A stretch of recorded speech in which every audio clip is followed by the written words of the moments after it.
السلام عليكم ورحمة الله وبركاته. اهلا بكم فيديو جديد. حطي لك الفيديو، اشترك في القناة لو انت مش مشترك.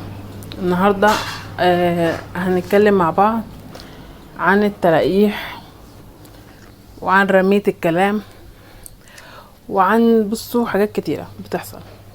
الواحدة لما تحب تلقح على واحدة تروح ترمي عليها، تديها علوان انها بترمي بيه، تديها اي حاجة ترمي بيه.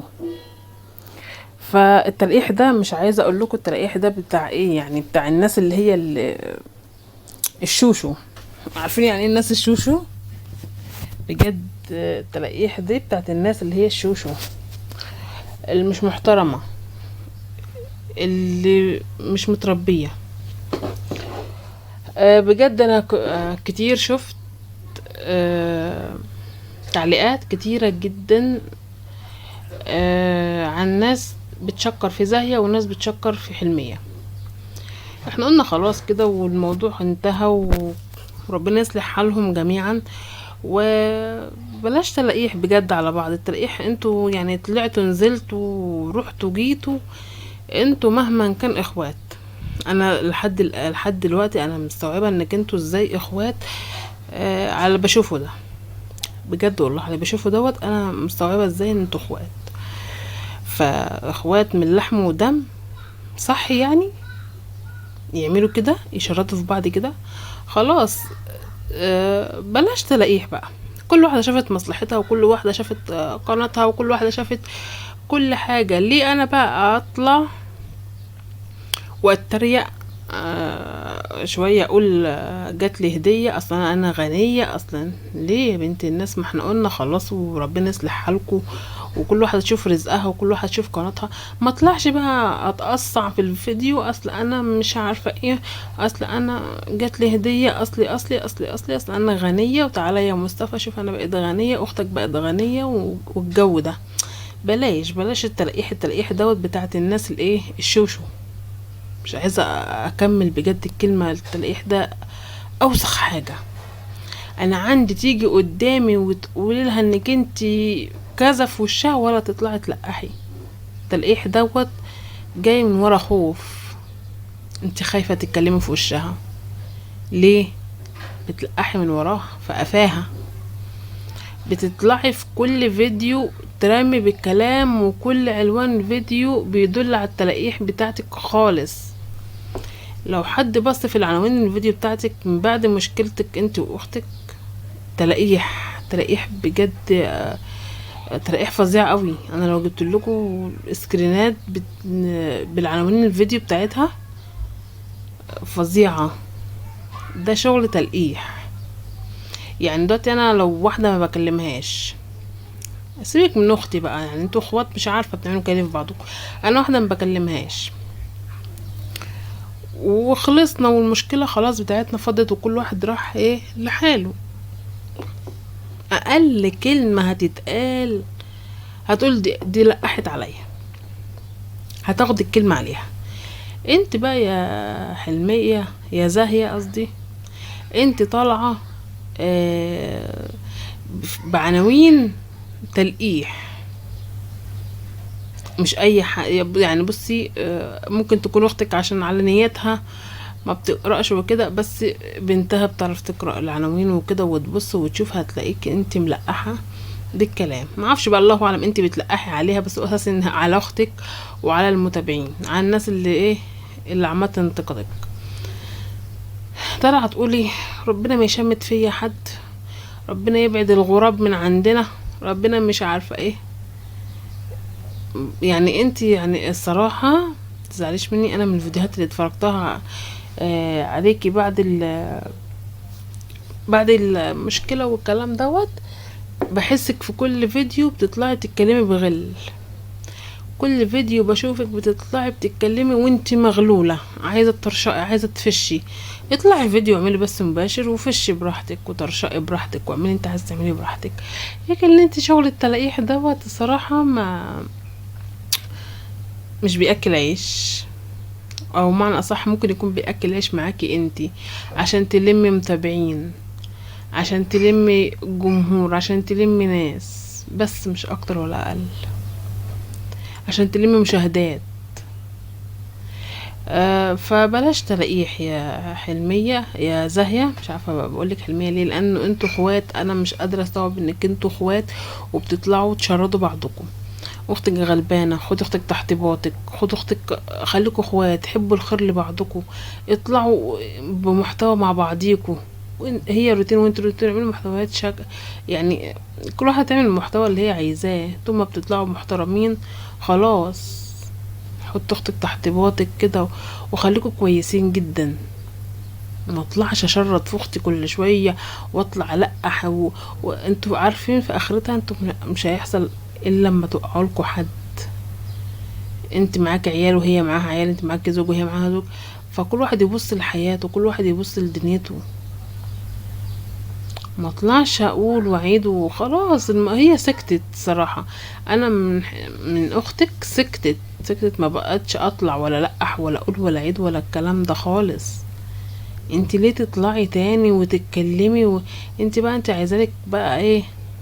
كلام تاني، عايزالك مشاكل، عايزه الناس تمسك في بعضها، الناس تاكل في بعضها؟ ولا انت زعلانه عشان خاطر المشاهدات قلت من عندك؟ هي فعلا المشاهدات قلت من عندك خالص كتير جدا. كمية المشاهدات قلت من عندك جدا يا زاهية. عارفة ليه؟ ان الجمهور ما بقاش يحبك.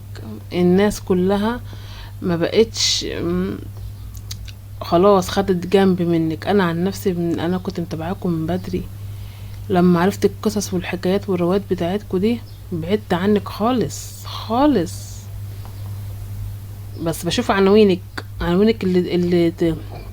اللي تقهر، اللي تضايق، اللي تغيظ. عناوينك اللي هي شغل التلقيح. بس اللي بقولك عليه دوت، انت خلاص بجد ناس كتيرة بقت تبعد عنك والله. وانت في فيديو طلع تقولي اللي عايز يتابعني يتابعني واللي مش عايز يتابعني براحته. محدش يطلع يتكلم كده، محدش يطلع يقول اللي عايز يتابعني يتابعني، مش عايز يتابعني ما يتابعنيش. ليه طيب؟ انت المفروض تحببي جمهورك فيكي. ده المتابعين خدت موقف منك. مش عارفه انا لسه شايفه فيديو من شويه، واحده طالعه عماله تشرد في حلميه. ده حلميه دي سوسه، ده حلميه دي لئيمه، دي حلميه دي فيها وفيها وفيها وفيها. انا شايفه الاتنين. فبجد ربنا يصلح بينكم، يصلح يعني، يبعد عنكم الشيطان، يبعد عنكم الناس، ويبعد عنكم الكلام والنقد وده وده وده. انا بزعل قوي لما بلاقي اتنين اخوات بيعملوا في بعض كده، والله بزعل. بصوا يعني الاصحاب ما بيعملوش زي الاخوات اللي انتوا بتعملوه ده. اختك شافت حياتها خلاص، وشافت دنيتها، وشافت مصلحتها، وشافت. انت كان شوفي حياتك. ايوه اي نعم، انت شفت حياتك ونزلت روتينات والجو ده، بس في تلقيح. ما تقعدش تقولي انا هسيب لكم القناه، وانا انت بتهددي مين؟ احنا ما تسيبي القناه ولا ما تسيبيش القناه. انت القناه تقدريش تسيبيها اساسا. انت القناه ما تقدريش تسيبيها. انت كلام بس كده طلعت تقولي كده كلام كده وخلاص. تقدريش تسيبي القناه. القناه هي فاتحالك رزق ورزق لعيالك وكده، متقدريش تسيبيها. انت بتتكلمي كده على الهوا بس عشان خاطر ايه؟ ساعد ضيق وخلاص. فربنا يصلح حالك وحال اختك. واحنا بس والله ما عايزين حاجة. انا اللي بيزعلني ان حضرتك طالعة وكل فيديو بترمي بالكلام، تلقحي في الكلام. المتابعين اللي عايز يتابعني مش من اول الفيديو. اللي عايز يتابعني، مش اللي عايز يتابعني ما يتابعنيش. اللي مش انا وحشة، انا فيا انا.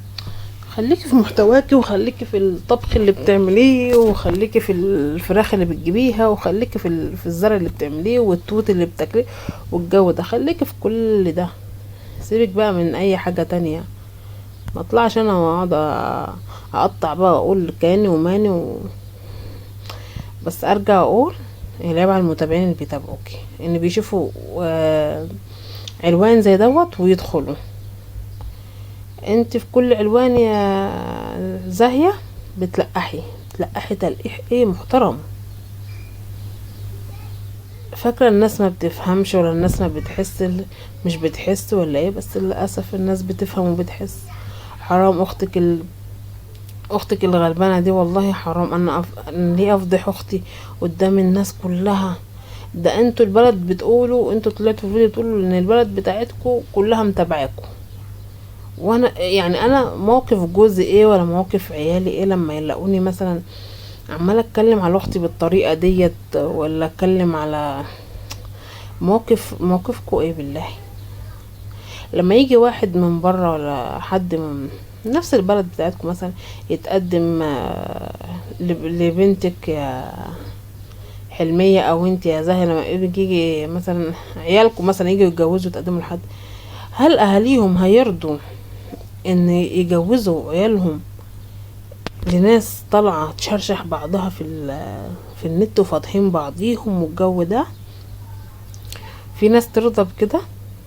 احنا عندنا الكلام ده بصوا استحالة. استحالة انا اطلع واتكلم واقول اختي قالت، امي قالت، اختي قالت، والام من ناحية والاخت من ناحية والاب من ناحية والازواج من ناحية والعيال من ناحية. سمك بتاكلوا في بعضكم زي السمك. فاحنا اهدوا ربنا يهديكم كده جميعا. ومش عارفه اقول ايه على اليوتيوب بجد، اللي خلاص هيخلي الناس دماغها دي هتنفجر من كتر الناس يعني هتاكل في بعضها كده بجد. والله الناس هتاكل في بعضها كده بسبب اليوتيوب، بسبب المشاهدات، بسبب الفلوس. يعني شوف اليوتيوب وصل الاخوات والام يعملوا ايه في بعضهم عشان خاطر الفلوس. ما هو اليوتيوب ايه؟ ما انا مش هطلع كده اتكلم واهري واصور واعمل مونتاج واصور على الفاضي. اليوتيوب ايه؟ فلوس. ما اطلعش انا واتكلم كده على الفاضي، اتكلم واعمل مونتاج واصور واطبخ ولابسه عبايتي ومكلفه ومش عارفه ايه والجو ده. والمونتاج طبعا بيكلف طبعا، والفيديوهات بتاعتهم طبعا بتكلف والجو ده، مش عشان عم فاضة ليا وكده والكلام ده، لا، عشان الفلوس. اليوتيوب ايه؟ شوية فلوس. فلازم ان احنا نبقى كويسين.